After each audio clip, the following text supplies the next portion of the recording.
हर नए विचारक का शुरुआत में मूर्ख और पागल समझकर उपहास किया जाता है। यदि स्वयं ज्ञानी या संत नहीं हो सकते तो सबसे अच्छा यही है कि उनके शब्दों का अध्ययन किया जाए।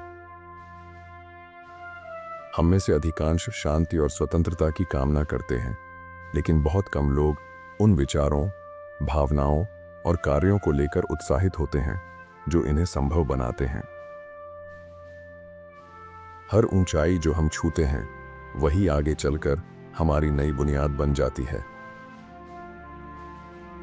इतिहास से मनुष्य बहुत अधिक नहीं सीखता, यही इतिहास की सबसे बड़ी सीख है। अधिकतर अज्ञानता स्वैच्छिक होती है। हम इसलिए नहीं जानते क्योंकि हम जानना नहीं चाहते। शिक्षा का सबसे मूल्यवान पहलू यह है कि इंसान खुद को वह करने के लिए तैयार कर सके जो आवश्यक हो, भले ही उसे पसंद हो या ना हो। इंसान उन चीजों को इसलिए नहीं मानता क्योंकि वे सत्य हैं, बल्कि इसलिए मानता है क्योंकि उसे ऐसा मानने के लिए ढाला गया है। कहानी की समस्या यह है कि यह बहुत अधिक तर्कसंगत लगती है।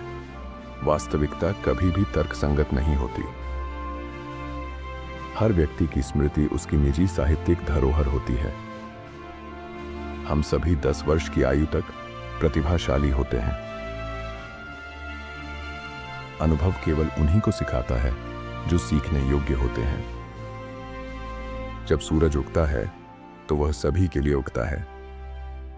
भीड़ में लोग अपनी तर्कशीलता और नैतिक निर्णय लेने की क्षमता खो देते हैं। अगली पीढ़ी का सवाल यह नहीं होगा कि जनता को मुक्त कैसे किया जाए, बल्कि यह होगा कि उन्हें अपनी गुलामी से प्रेम करना कैसे सिखाया जाए। क्या बेहतर है, मूर्ख होकर एक बुद्धिमान समाज में जन्म लेना या बुद्धिमान होकर एक पागल समाज में? आध्यात्मिक यात्रा किसी नई मंजिल पर पहुंचने की नहीं होती, बल्कि यह स्वयं की अज्ञानता को दूर करने और आत्मज्ञान प्राप्त करने की प्रक्रिया होती है।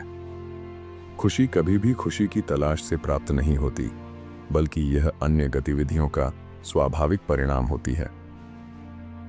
अज्ञानता का आनंद भी ज्ञान के आनंद के समान ही गहरा होता है।